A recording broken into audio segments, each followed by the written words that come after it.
Difference, it shines a light on nonprofit organizations who help people in desperate need.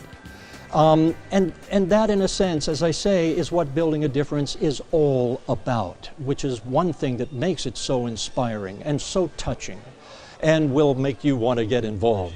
So what we're doing at the Omni is basically the same thing, only live throughout OneSpark as part of that celebration.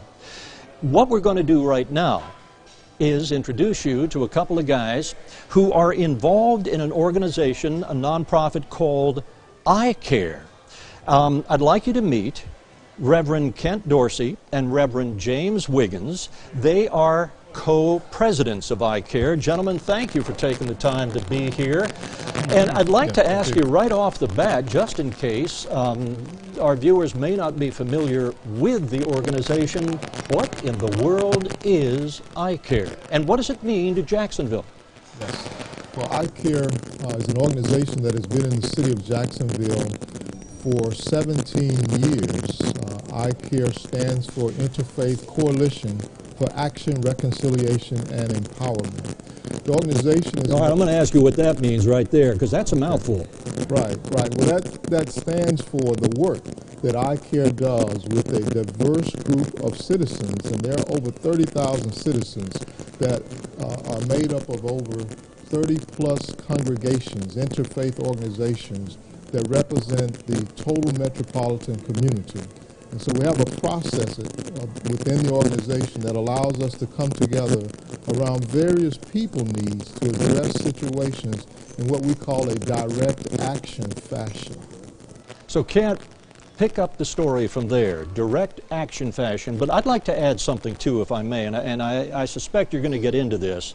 But you guys and those 30,000 citizens, which I find mind-blowing at the very least, that you'd have that many in just 16 years. That's incredible. But you guys address such relevant issues. For example, employment in Northwest Jacksonville, kids and crime, homelessness, all of the things that are blasted by the media, and in some cases, justifiably so, blasted by the citizens who have to maybe one way or another deal with it, or whose lives are touched by these things.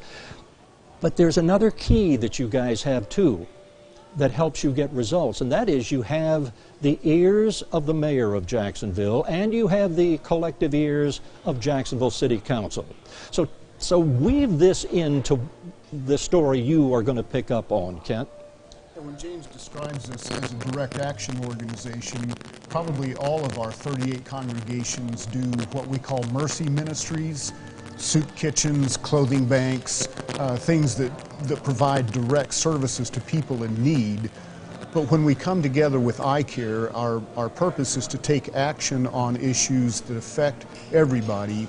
We have a series of listening conferences in all of our congregations to find out what it is that's going on in their neighborhoods, what is it that they feel strongly about, that becomes a matter of justice and fairness in Jacksonville. And then we collectively come together and vote on the things that we believe we can make a difference. And then we take it to our elected officials, mayors, city council, all kinds of elected officials, Duval County school systems, any place where we can make a difference for the issue that we're working on. Of course, we do a lot of research on those issues to find out, what's the nature of the problem. Like OneSpark, we like to find best practices from other places and see what we can bring to bear on Jacksonville. What are the origins of Icare? I mean, how did it begin? Right. As I understand the origin, there were a group of citizens who recognized a need to address some of the weaknesses within the city, and they came together over 17 years ago, and they formed this organization, which is a part of a large organization called DART, which also stands for Direct Action and Research Teams. And so when they came together, and if I could give you an example of how it really works, we did research in the city and we learned that 58,000 students were reading below grade level. So once we found that out, we went throughout the nation to find out what other urban communities are doing to address that situation. And we found, for example, in the city of Baltimore, Maryland, at City Springs Elementary School, where they have a curriculum called direct instruction that helps students with similar demographics to be able to learn to read using a curriculum, again, direct instruction that is phonetically based, and it improved their reading and comprehension at tremendous levels. And so we brought that back to Jacksonville. And here's the direct action connection. We went to the superintendent here and said, we'd like for this to be implemented in some of the schools in the city. And we're so thankful that he has partnered with us, and there are success stories already that are happening because of that direct action. Look at what private citizens, and I'm referring obviously to those involved in Icare, at the impact that they've had in taking issues and what amounts to putting pressure, and not in a negative sense, but putting pressure on elected officials to, hey, say, look, we've got something here, and it would be wise if you went along with changing what exists to what can be better. I mean, is that sort of the general idea? One of the things that almost always comes up in our House meetings, people are always concerned about crime. And one response to that is to have more policing or to arrest more people. But as we did more research, we found that one of the issues in Jacksonville is people who have been incarcerated that come back to their community. So like a lot of our issues, we try to go further upstream to get to sort of systemic root causes.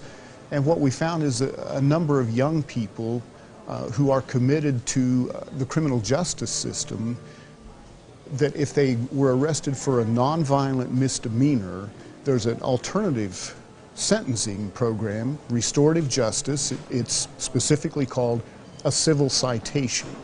And we found that was a way to restore that young person to their community, to avoid a long and for the citizen, a very expensive period of incarceration, the net result of which is you have now a graduate degree in crime and you're coming back to your neighborhood.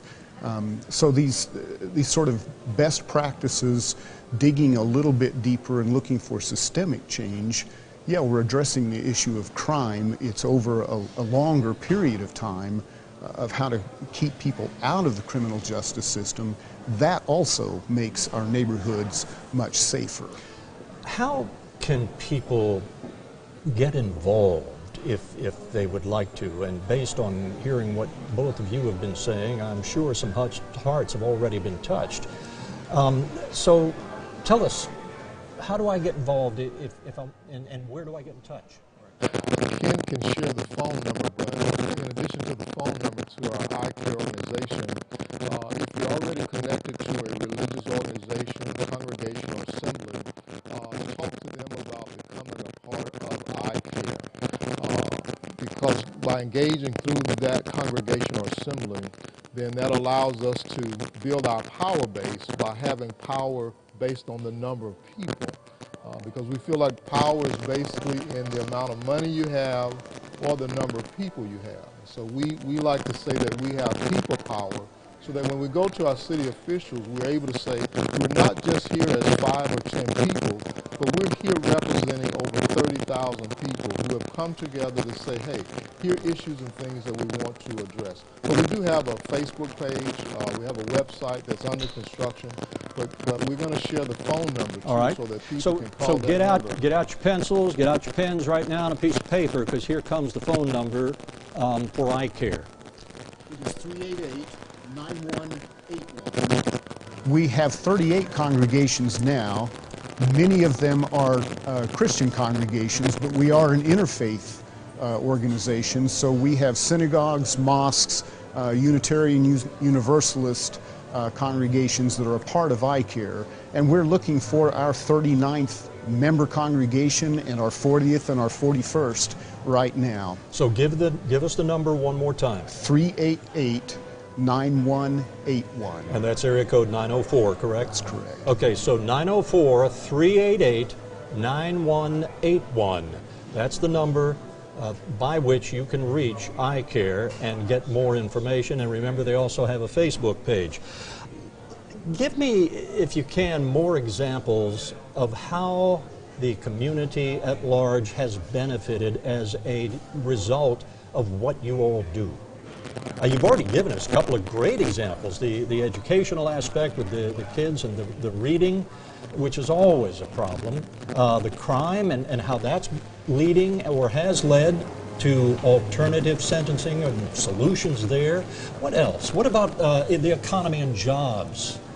Well, recently we were able to gather with the mayor of Jacksonville, Alvin Brown, other local leaders and officials in what we call a democracy collaborative roundtable, where we had other urban communities from around our country to all meet here in Jacksonville, because Icare went with the mayor, other state representatives to Cleveland, Ohio, to see what's happening there, because they have a great program that brings wealth into a local community. And again, we said we want to see that happen here in Jacksonville. And so Icare then went to the mayor and others, said we can do this, but we need to bring the whole community together, so that way we're not just bringing jobs, but we're helping to bring wealth into communities. Again, you've got an incredibly relevant issue, but you look beyond the issue, or you look at the roots perhaps of the issue, and on the periphery what the benefit can be as a result of solving the issue. That's what it sounds like to me. I mean, you guys aren't just going at, okay, we need to change, and it's not for the sake of change, even though change would be good, but we need more than simple change. In fact, on the issue of jobs, obviously we need more jobs. I mean, yes, that's always a good solution to whatever's going on in the economy.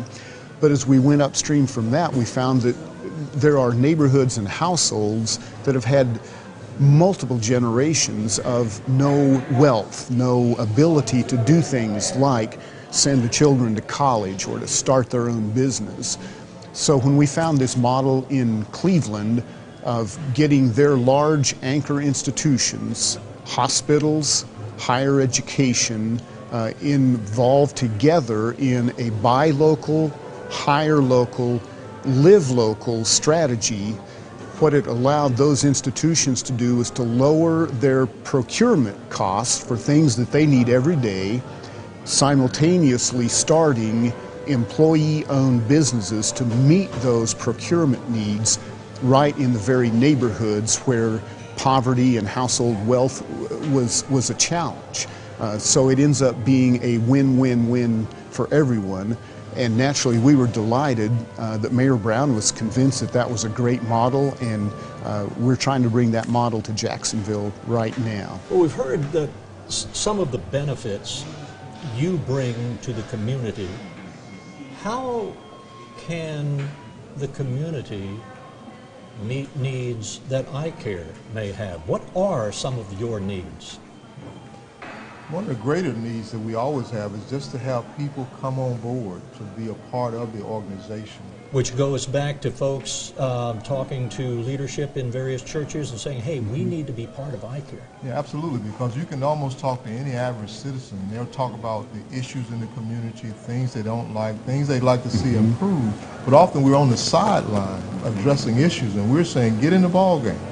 Let's get together. Let's come together in a formal way, so that we're, again, taking a direct action to partner with citizens from across the community in a really wonderful way. Now, there's something here that I feel compelled to mention, because I don't want, I hope an incredibly diverse number of people are watching. I don't want people who, I don't want people to say, I know it sounds really great, but here you're talking, you're interviewing a couple of pastors. Well, have you heard these guys try to get you to go to church? No. Have you heard these guys talk to you about anything that might step on the toes of your faith? No. Because, will you tell me why? Because. Why should they listen to you? All of our faith traditions have something in their scriptures about justice. And I know that term means a lot of different things to a lot of different people. For some people it means that somehow religion is seeking a special interest or a special privilege in society. That is not at all what we believe about what we call biblical justice in my tradition. Biblical justice is about feeding the orphans, taking care of the widows. It is creating a society in which people are respected as children of God. So when I challenge my congregation to come out for things like the Nehemiah Assembly, to get involved in our research on the problems that we're working on, I tell them that is just honoring this call that's within our scriptures to love God, to do justice, to walk patiently beside God. And I tell them it's your invitation to sort of exercise your spiritual muscle, to step outside of the church and to make a difference. And there's a lot of people in Jacksonville. They might not be coming from a faith background, but I encounter a lot of people in Jacksonville. Many of them are here at One Spark. Their desire is to create a better Jacksonville. A better Jacksonville will be a more just, a more fair Jacksonville. Everybody's boat gets to float in that understanding of justice. And I think when it comes to Icare, it's safe to say that is really the bottom line. That's what this organization is all about. These are preachers, but they're not going to preach at you because that's not what it's all about. It's all about making this city what it should be, making this city a better place in which to live. And in the process, boosting the economy, creating more jobs, and in that process, changing lives for the better for you, for me, and for all of us who live here and those who are still to come. This is going to be and can be a vibrant city, and Icare is really helping it to become one. Gentlemen, I really, from the bottom of my heart, I want to thank you for taking the time not only to just show up, but to share what you've got and to do what you're doing. And one more time on the phone number, if you are interested in getting more information on Icare, and that stands for the Interfaith Coalition for Action, Reconciliation, and Empowerment. At the beginning of this segment, I said, yeah, that's a mouthful. Well, it is a mouthful, but those words, each one of them, has a very, very distinct meaning. You put them together, and it gets mind-blowing, doesn't it? The phone number is 904-388-9181. 904-388-9181. And again, Reverend Kent Dorsey, Reverend James Wiggins, co-presidents of Icare, I so much appreciate you coming on, and it was very good to meet you and very good to talk with you and hear about something that perhaps too few people, except for 30,000 anyway, have heard about. God bless you guys. I'm Terry Casey, and we'll look for you on our next segment at about 2 o'clock. See you then.